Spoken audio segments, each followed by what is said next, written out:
si l'Estatut amb Maragall de president aquí i Zapatero de president allà no va poder tirar endavant, primer amb la retallada que hi va haver i després amb el Constitucional, si allò no va ser possible, si l'Estatut, que era l'última... Jo dic que aquell Estatut era un Estatut espanyolista en el millor sentit de la paraula, és a dir, nosaltres volem ser Espanya, volem ser-hi, però hi volem ser a la nostra manera. Ens hi deixen estar a la nostra manera, que és aquesta, i van dir que no.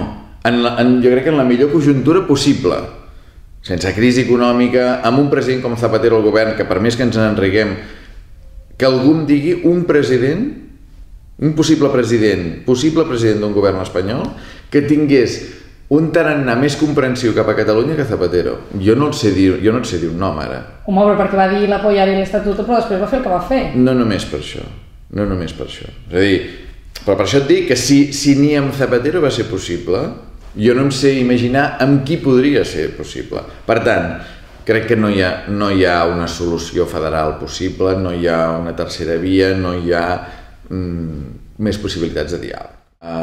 Jo crec que no votarem el 9 de novembre en un referèndum. Jo penso que no passarà això.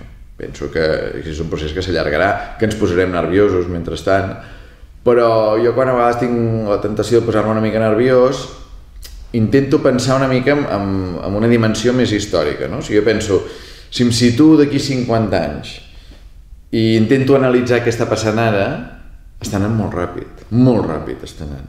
Però clar, no prou ràpid, saps? Tot aquest... Ara hi ha com una escenificació, hi ha com un teatre de tots plegats, diguem, no? També i sobretot del govern català, no? De dir, mira, és que no ens deixen fer això, és que no ens deixen fer allò, o sigui, com un teatre que a mi em carrega personalment, però jo crec que és necessari. No? Jo crec que aquesta escenificació és necessària, se'ns pot fer pesat en algun moment, però quan ho veiem amb una certa dimensió històrica penso que això està anant molt ràpid. Jo penso que no arribarà una oferta molt atractiva per part del govern espanyol. Jo crec que ells, diguin el que diguin, diguem, el govern del PP, el govern de Rajoy, jo crec que entenen que aquí hi ha un problema. O sigui, també, diguem, hi ha el seu teatre de fer veure que no, i la Constitució, i no sé què, però ja entenen que aquí hi ha un problema. Però si aquí hi ha un problema, allà n'hi ha 3. O sigui, per resoldre un problema aquí, en creen 3 allà. I això és el que jo veig, que és una cosa que jo crec que no té solució.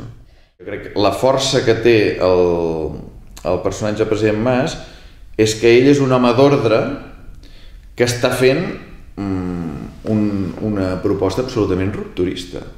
Però absolutament rupturista. I és un home d'ordre, diguem. És a dir, quan als empresaris no els agrada el que fa, quan no sé què... Clar, diguem, és el seu candidat, pràcticament, saps? O sigui, és un d'ells que els ha traït, per dir-ho així, no? I llavors, clar, jo crec que això és una combinació molt potent, aquesta, no? Diguem, una persona d'ordre, una persona de l'establishment, que és qui s'apunta en aquest procés rupturista, un procés que ha començat la gent, que això ja no cal que sigui repetit, però evidentment que és així, però és qui ho lidera. I això té molt mèrit, diguem, liderar això en unes circumstàncies tan difícils. A mi la sensació que em dona és que sí que serà capaç d'aguantar, però no ho sé. O sigui, jo el que sí crec és que si ell en algun moment no es veu capaç d'aguantar, plegarà. Per mi, crec que no pot fer marxa enrere. Vaja, si fes marxa enrere tinc la sensació que hi hauria molta gent que se sentiria enganyada, no? Vull dir, ell està molt compromès amb... És a dir, si els catalans o una part de catalans no haguessin sortit al carrer massivament i no hi hagués hagut això, evidentment que Artur Mas no estaria demanant el que demana ara. És evident que això seria... Ara també podríem haver sortit al carrer i que el president de la Generalitat no hagués volgut liderar això. Hagués volgut liderar, doncs, un pacte fiscal o que sigui, no? Però que no hagués liderat això. Llavors ell ha agafat aquesta bandera i veurem fins on la porta, no? Sí que m'agrada és que jo crec que és important, o sigui, la feina dels polítics en aquest moviment és molt important, però no és la més important. És a dir, si només mirem els partits polítics, hi ha la tentació de que ens encansem en algun moment, saps? De dir, ai, mira, és que el PSC no sé què li passa, Iniciativa, Esquerra, no acaba de veure que estan... Saps? Això va molt més enllà dels partits polítics, saps? I això jo crec que és la força que té, saps? Que els partits polítics, tots, sobretot Convergència i sobretot el president Mas, han anat a remolc d'aquesta mobilització tan bèstia. Jo crec que tothom ha de dir, els empresaris, qui sigui, tothom ha de dir la seva opinió, i està molt bé que la diguin els empresaris la seva opinió, i està molt bé sentir opinions que no estiguin d'acord amb aquest moviment que ha engegat una part del país, perquè és una part del país. O sigui, no tothom vol la independència, no tots els catalans volem la independència, i a vegades sembla que siguem tots els catalans contra no sigui... No, Catalunya és una societat molt diversa i molt complexa, i a dins seu també hi ha moltes maneres diferents de veure la situació, i jo crec que està bé que hi diguin la seva també. Una altra cosa és que tu pots dir que a vegades es fa un discurs de la por, que es fa un discurs... Bueno, escolta, tothom fa el que pot i tothom en un moment així, doncs tothom vol guardar els seus interessos moltes vegades, no? A veure, jo el que crec és que si al final Catalunya acaba sent independent, molts dels que ara no volen la independència estaran liderant la Catalunya independent. O sigui, tindran els mateixos càrrecs o molt semblants en una Catalunya independent. I ja estarà, saps? Això, diguem, a l'últim moment, molta gent sabrà recol·locar-se i a més estarà molt bé que sigui així, saps? Vull dir, perquè en una Catalunya independent ha de viure còmodament tant els que volien la independència com els que no la volien. A Catalunya, al món, en general, a la vida, hi ha un 10% de coses que passen que les veiem i un 90% de coses que passen que no es veuen, saps? Que són com amagades. Llavors, diguem, els empresaris públicament diuen això, però la força que tenen és en el que no es veu, diguem, no? És en la capacitat de pressió, en la capacitat d'influència. Ells tenen un accés molt més directe al poder que no pas el 1,5 milió de persones que es van manifestar al Passeig de Gràcia, saps? Tenen aquest accés directe al poder. Una cosa és que llavors els hi facin cas o no, però aquest accés el tenen i tenen possibilitat, diguem, econòmiques de tallar, o sigui, de tallar diners cap aquí, de no donar crèdits, en fi, tenen armes per poder fer una pressió subterrània que no es vegi. Jo crec que fins a un cert punt és normal, o sigui, és un canvi molt profund el que s'està plantejant. I com tots els canvis, genera una incertesa tremenda. O sigui, la situació actual a mi no m'agrada, però ja la coneixes. Ja la coneixes, i tothom està més o menys acostumat a moure's en aquesta situació actual, no? El que vindrà, no saps què serà, no? I llavors, clar, aquesta incertesa ens pot provocar nervis, angoixa, no sé què, que es tradueix en pressions, declaracions, en intentar frenar un canvi que no arribi a passar el que sembla que pot passar. I jo crec que a l'hora de la veritat, això, per tirar endavant, s'haurà de votar d'alguna manera o d'una altra, no? El vot del líder de la patronal val exactament igual que el vot de Carme Forcadell, ni més ni menys. I ja està, i comença a comptar. O sigui, un no val igual que un sí, un sí val igual que un sí no, és una persona.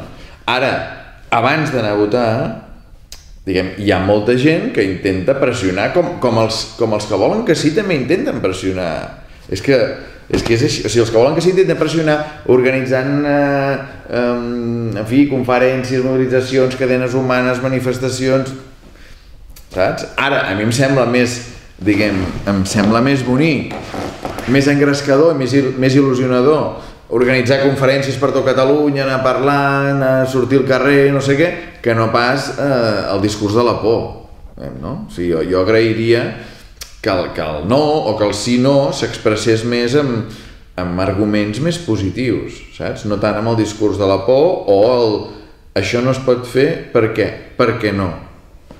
Per què no? És un argument que a mi em recorda, la meva mare m'ho deia quan jo era petit, no? Per què no? Sí, però una raó, no? Dóna'm una raó. El CISA, amb un convidat, em va explicar una cosa molt bonica, que ell havia viscut una cosa que jo era molt petit, és a dir, quan es mor Franco tinc 9 anys, i llavors ell em va explicar, dic, explica'm aquesta persona als anys 70, que sempre expliqueu que era l'hòstia, a veure què va passar allà. I diu, home, va ser un esclat de llibertat, acollonat. Diu, perquè durant un temps semblava que no manés ningú, saps? És a dir, s'havia mort Franco, i aquí encara quedaven 5 anys perquè guanyés el Pujol, saps? hi va haver uns anys que dius, hòstia, aquí no mana ningú, saps? I era l'anarquia, i la gent sortia, i llibertat, i això respirava al carrer. I ell diu que això li recordava el que havia sentit explicar als seus pares del temps de la República, quan va arribar a la República, no? I vaig pensar, hòstia, mira, dic, es va viure a la República, es va viure a la mort de Franco, jo crec que, salvant totes les distàncies, per molta gent, la independència de Catalunya, durant un temps, significaria, hòstia, que s'han obert les portes, no? De cop i volta s'obren les portes, comença una cosa nova, il·lusió. Jo crec que això, molta gent ho viuríem així, jo també. Llavors arribaria un dia que això hauria de funcionar i hauria de funcionar bé, diguem, no? Però sí, home, jo crec que això seria una cosa molt xula de poder-la viure.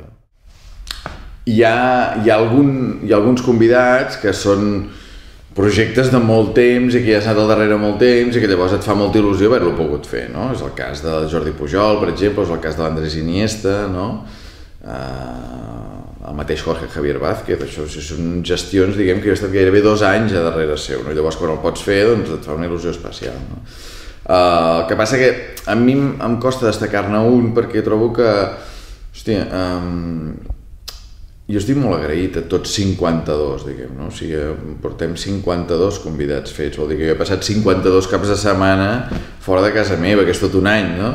I els agraeixo sobretot la generositat, diguem, no? La generositat d'obrir-me a casa seva, però sobretot d'obrir-se a ells i d'entendre també que jo crec que si accepten participar en el convidat entenen que és un programa que segurament han d'explicar alguna cosa més que en un altre programa, però no perquè el periodista sigui un altre programa que hagués presentat jo, saps? És a dir, quan feia el Club a TV3, a les tardes havia entrevistat a molts dels convidats, no? Però el format, el que sigui, no? El que ha agafat el programa fa que entens que si acceptes el convidat vol dir que hauràs d'explicar algunes coses, no?